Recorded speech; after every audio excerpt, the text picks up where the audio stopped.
Bienvenidos, buenos días, 6 de la madrugada, 40 segundos. Un gusto saludarlos en este día lunes, comienzo de semana.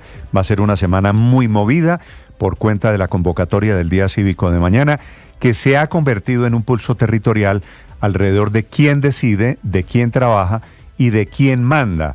Por ejemplo, en el sector educativo, que es donde parece estar la principal incertidumbre sobre las manifestaciones de mañana martes. La rebelión contra la orden presidencial la encabezan esta mañana alcaldes y gobernadores de todo el país, que han dado instrucciones a sus funcionarios públicos de que deben trabajar y lo pueden hacer. Ojo con las siguientes ciudades: alcaldes de Bogotá, por ejemplo, de Medellín, de Bucaramanga, Cali, Santa Marta, Cartagena, Ibagué y Villavicencio, los gobernadores de Antioquia, Cundinamarca, Santander, Valle, Tolima, todos diciendo no hay día cívico, se trabaja con normalidad. Anuncian que habrá servicio y que las alcaldías, gobernaciones y sus funcionarios locales trabajarán con normalidad, dicen ellos, inclusive colegios públicos. Sin embargo, y ahí está la almendra de todo esto, FECODE, que es un sindicato gigante, tiene más de 350.000 afiliados en todo el país, que le da clase a más de 6 millones de niños, dice esta mañana que no habrá clases en los colegios públicos de Colombia, que ellos, los profesores, van a salir a marchar y que seguirán la instrucción del día cívico y de la protesta social a favor de la consulta popular del presidente Gustavo Petro. Bienvenidos, ya les vamos a contar de este pulso. Por ejemplo, en Bogotá hay más de 700.000 estudiantes en colegios públicos. La instrucción para ellos del alcalde Galán es clase presencial. La Secretaría de Educación envió un memorando para que los rectores informen sobre ausentismo no justificado. Es decir, no hay permiso para salir mañana, debe haber clase en Bogotá para todos los niños que estudian en colegios públicos. Sin embargo, los profesores de FECODE, los sindicalizados, dicen que es una amenaza, una intimidación, que ellos van a salir a marchar amparados en el fuero sindical. Bienvenidos, es un gusto saludarlos. Ya les vamos a contar desde la Sierra Nevada de Santa Marta, en donde estuvo el fin de semana. El presidente Petro dice respalda a los maestros y que a ningún trabajador, ni del magisterio, ni del sector privado, de ninguna empresa, lo pueden despedir por salir a marchar en la convocatoria del petrismo, que es el punto de partida hacia la consulta popular. En ese mismo discurso, el presidente Petro se inventó la primera pregunta de la consulta, dice que el día en Colombia se acaba, la jornada diurna debe terminar a las 6 de la tarde, y a partir de las 6 de la tarde vendrá un recargo nocturno, y a partir de ahí viene la discusión alrededor de el pago por feriados y festivos. Ese era uno de los artículos de la reforma laboral que mañana quedará oficialmente hundida en la Comisión Séptima del Senado. Bienvenidos, ya tenemos noticias. A propósito, el presidente Petro todavía no publica el decreto con la convocatoria del día cívico, es decir, es una convocatoria de redes sociales, pero no hay un decreto que argumente, que formalice esa convocatoria. Es que el día cívico, la verdad es que es una figura ambigua en Colombia. Lo había usado el presidente Petro el 19 de abril para celebrar su cumpleaños, o porque era el día del M-19, por la razón que sea. El día cívico es una figura que puede interpretarse en Colombia de cualquier manera. Mientras el presidente Petro va a estar marchando mañana en Bogotá con sus bases, con el petrismo, con la minga indígena, con el sindicalismo, con los maestros, con los congresistas del petrismo, la reforma laboral se va a hundir mañana porque tiene mayorías, los 8 votos. La ponencia alternativa de la senadora Norma Hurtado no los tiene, ni la ponencia positiva del senador Fabián Díaz, que es del Partido Verde. Es decir, mañana al tiempo, con la manifestación popular, habrá una votación formalizando el hundimiento de la reforma laboral.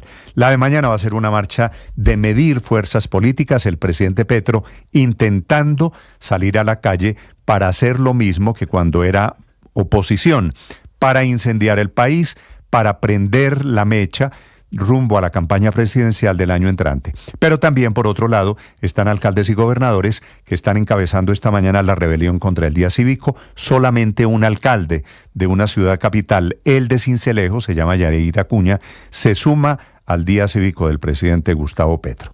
A todos esos alcaldes que no se acogen a la jornada de mañana, le responde el ministro del Interior, Armando Benedetti, que los acusa de estar haciendo política.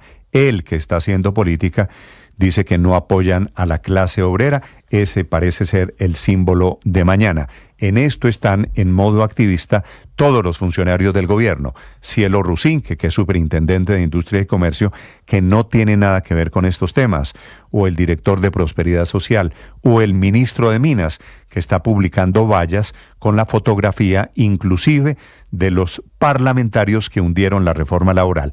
Ese es el motivo de la batalla política. Por supuesto, el gobierno intentó o encontró un pretexto para meterse en campaña y en modo campaña electoral de cara a las parlamentarias y presidenciales del año 2026. A propósito del presidente Petro y de rebeldes, le ordena a la ministra de Cultura crear un salón de la revolución dentro de la Casa de Nariño y meter en ese salón el sombrero de Carlos Pizarro y la sotana del cura Camilo Torres, que era el cura guerrillero de los años 60 en Colombia, que es la respuesta del presidente Petro a la demanda que fue admitida y que busca revocar el reconocimiento del sombrero de Pizarro como patrimonio cultural de la nación.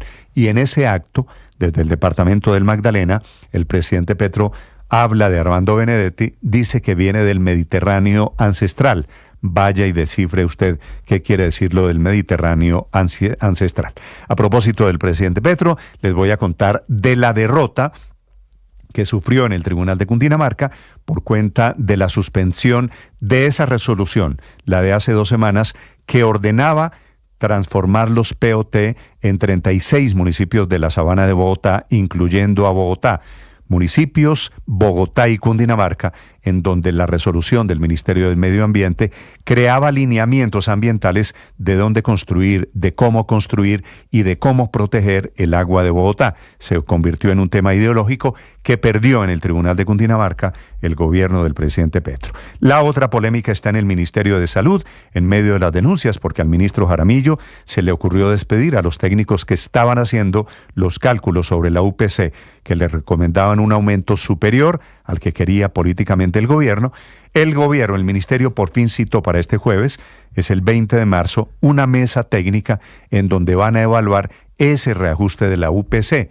Dice el presidente Petro desde su cuenta de Twitter que esos funcionarios despedidos, echados, eran técnicos del Ministerio de Salud, estaban trabajando para el servicio de la CPS del sector privado.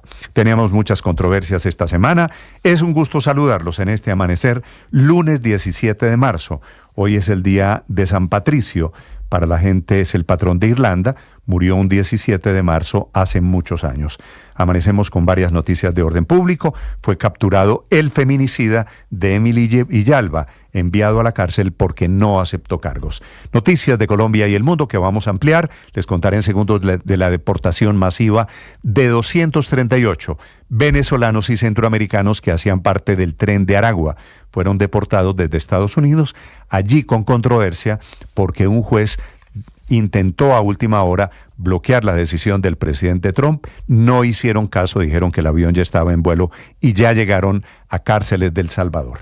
Enseguida el resumen lo presentamos en Voces y Sonidos en Mañanas Blue.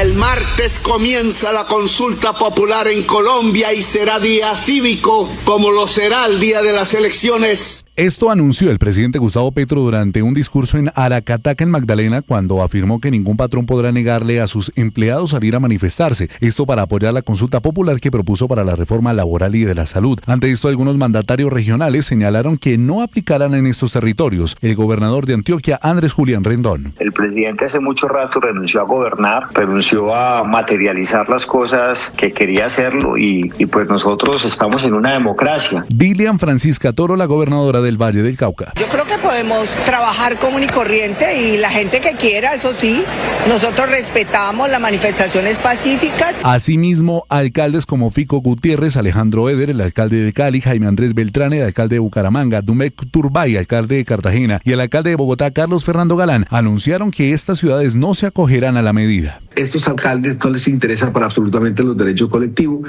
y lo que quieren es golpear al presidente Petro y insisto, esta no es una consulta para el presidente Petro, sino para buscar los derechos colectivos. El ministro del Interior, Armando Benedetti, defendió la propuesta del presidente y a esto se le suma el anuncio de apoyo de la exministra de Ambiente, Susana Muhammad. Estamos aquí invitando a la movilización del 18 de marzo en la Plaza de Bolívar. Es increíble que 8 senadores pasen por encima de los derechos laborales de 52 millones de colombianos. Habla la ministra encargada de Comercio, Cielo Rusinque. Es el momento propicio para reunir fuerzas y converger en la lucha por la conquista de los valores que han inspirado esta causa.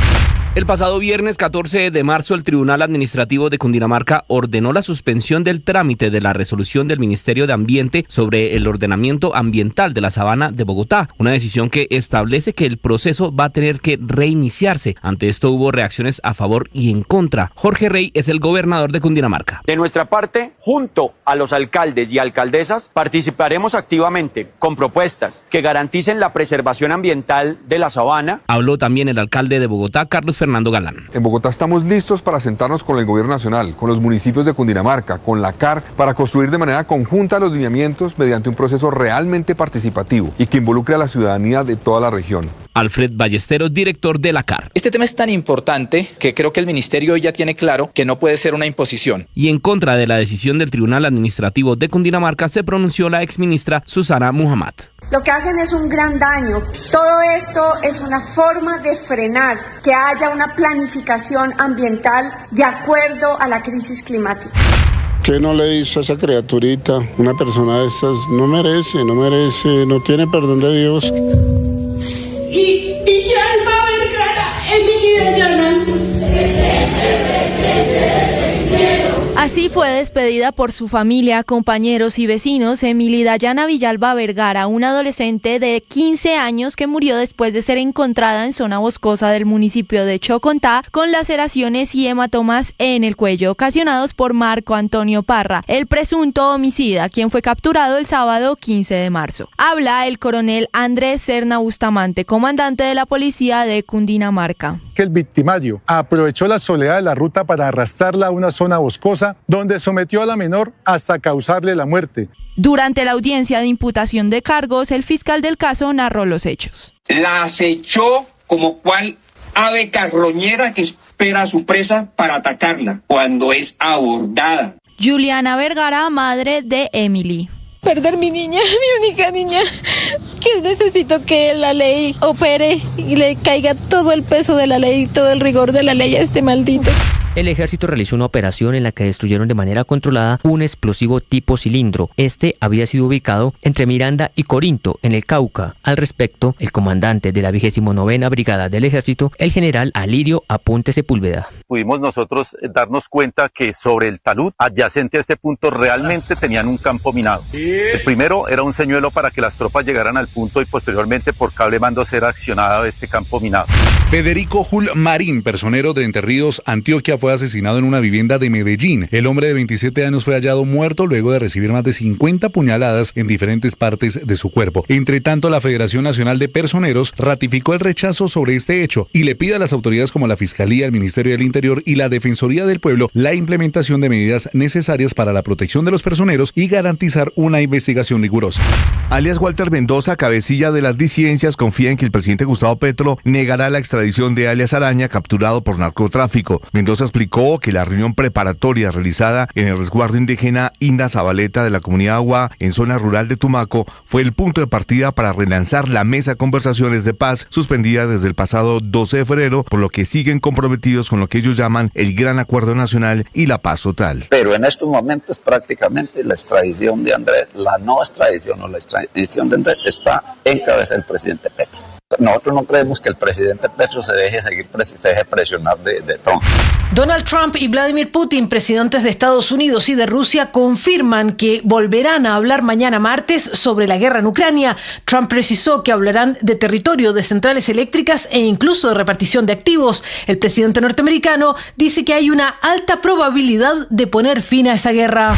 cuestión de unas horas, prácticamente cuando el presidente Donald Trump firmó el memorando proclamando que haría uso de la ley de enemigos extranjeros para deportar a venezolanos miembros del Tren de Aragua, ya tenía a los 261 extranjeros montados en un avión. Es por eso que la orden de un juez federal obligando al gobierno a no deportar a esos extranjeros por extralimitarse no tuvo efecto. Reclama el gobierno Trump que ya el avión se encontraba en aguas internacionales y por eso no podía dar vuelta atrás. Los deportados ya están en El Salvador y serán recluidos en el centro de confinamiento del terrorismo.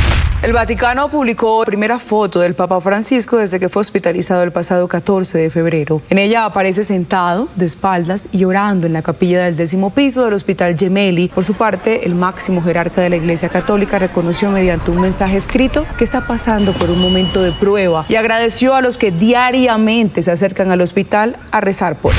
Ya son 10 los jugadores que se han integrado a la convocatoria de Néstor Lorenzo para encarar el partido frente a la selección de Brasil el próximo 20 de este mes y el 25 ante la selección de Paraguay en la ciudad de Barranquilla. Ellos son Daniel Muñoz, Jefferson Lerma, Davinson Sánchez, Carlos Cuesta, Hamilton Campas, Kevin Castaño, Marino Inestrosa, James David Rodríguez, Juan Camilo Portilla y también recientemente, y a pesar de que no va a jugar frente a Brasil por acumulación de cartulinas amarillas, ya dijo presente John Hader Durán. James Rodríguez, durante el día anterior, los amigos de Edu Aguirre, el panelista del Chiringuito en España, ha revelado el compacto de la entrevista que sostuvo con el 10 de la selección Colombia. Allí hubo declaraciones impactantes por parte del capitán, el cual manifestó que en la final de la Copa América disputada el 14 de julio en los Estados Unidos, el árbitro Rafael Klaus le metió la mano al equipo colombiano. Estuvimos cerca, por cosas externas yo creo que no hemos podido quedar campeones, pienso yo. Cosas externas. El árbitro yo creo que influyó mucho, yo creo. No nos ha pitado penaltis, creo que 1 o 2, para mí 1 claro. Estás escuchando